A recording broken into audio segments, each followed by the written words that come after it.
On Friday morning, President Donald Trump learned that his former national security advisor Michael Flynn had been charged with lying to the FBI by reportedly seeing news reports. It was a shock but not necessarily a surprise. For weeks, Trump has vented privately to advisors and confidants about his anxiety over signs that Flynn had flipped.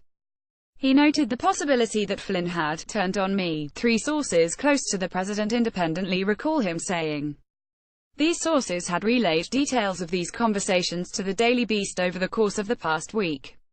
Trump's fears came into sharp focus this past month, as several media outlets began to report that Flynn appeared to be cooperating with special counsel Robert Mueller's investigation into alleged Russian meddling in the 2016 election.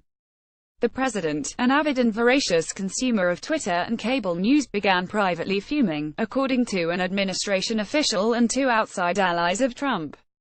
2 of the 3 sources noted that it sounded at times as if Trump felt personally hurt by the prospect that someone whom he admired professionally and liked personally had potentially turned. Sources said that President Trump's flourish in his Thanksgiving speech to members of the U.S. Coast Guard, during which he said, "You never know about an ally.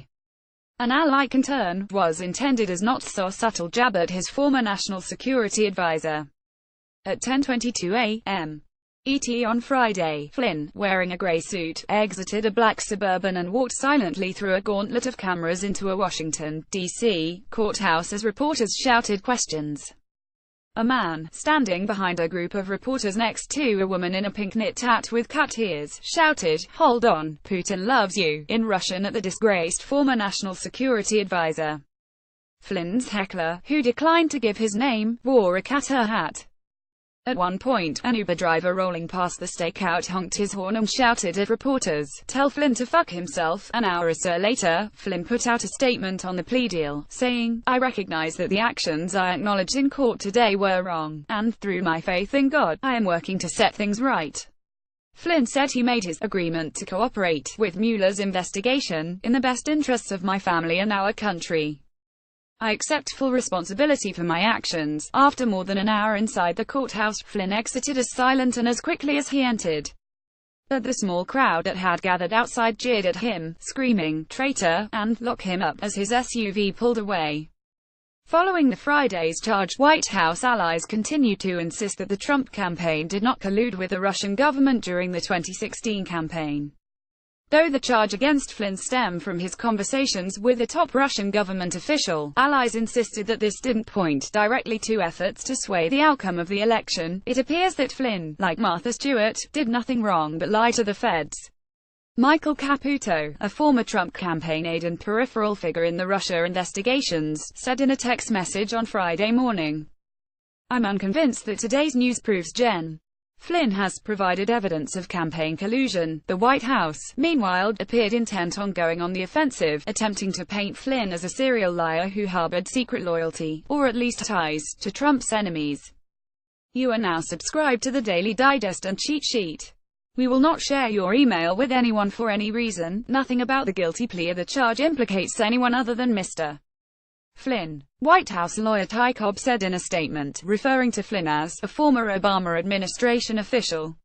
The false statements involved mirror the false statements to White House officials which resulted in his resignation in February of this year. But reports suggest that Flynn will testify that, at a minimum, he was instructed by Trump transition officials to make direct overtures to the Kremlin. His guilty plea is expected to result in testimony against those officials and, perhaps, Trump himself. It was, in all, a chaotic and potentially monumental moment in the still-young Trump presidency, one that could precipitate months if not years of additional political pitfalls for the administration. "It's critical that we determine whether Flynn spoke with the Russians on his own initiative and who knew and approved of his actions," said Sen. Dianne Feinstein DCA, who sits on both the Intelligence and Judiciary Committees investigating Trump. "This is just one more proof point that these investigations must be allowed to continue without interference." Unlike other former campaign aides ensnared in the Russia scandal, Flynn's proximity to the president cannot be dismissed.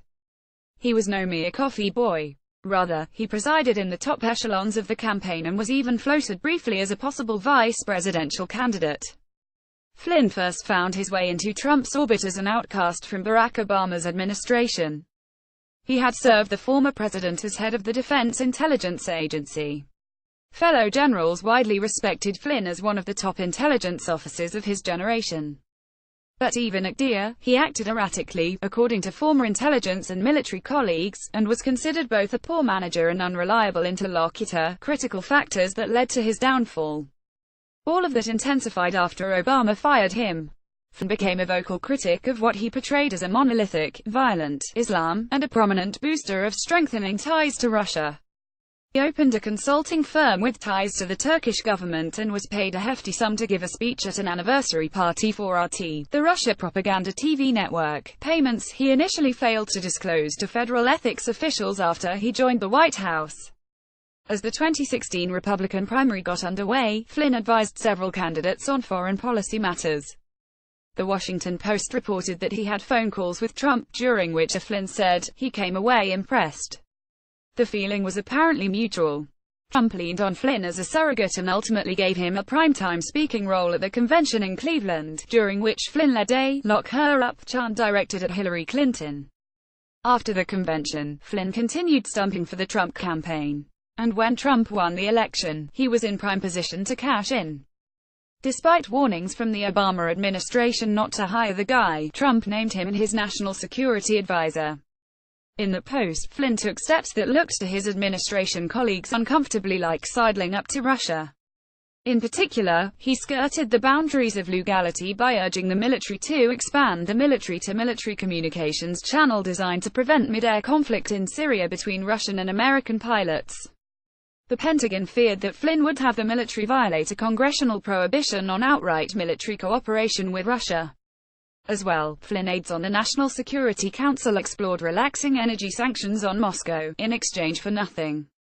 But Flynn didn't last long. A few weeks into his tenure, it was revealed that he had not been truthful about conversations he'd had during the transition with Russia's ambassador to the U.S., Sergei Kislyak, about sanctions relief. Justice Department officials warned the White House that Flynn could be compromised. Vice President Mike Pence complained that he'd been humiliated by unknowingly insisting that no such conversations had taken place. Eventually, enough pressure mounted that Trump had to cut him loose. Trump remained a vocal defender of Flynn. He privately complained at the injustice perpetrated against Flynn, and how reluctant he had been to let him go from the White House.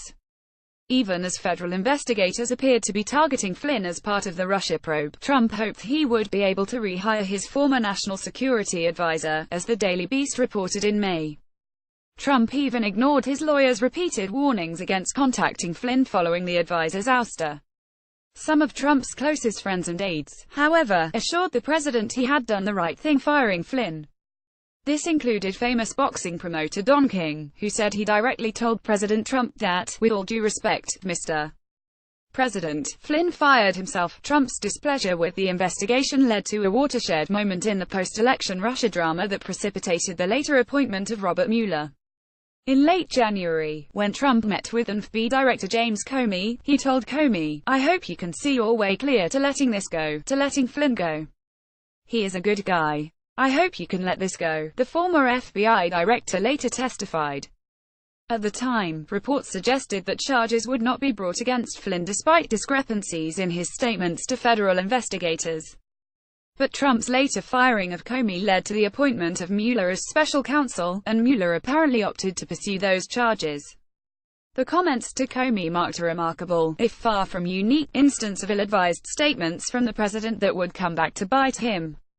Mueller's investigation, which reportedly has centered on Flynn's son, Michael Flynn Jr., who also served on the presidential transition, has taken a heavy financial toll. His legal bills are expected to be well into the seven figures, the Daily Beast reported in September.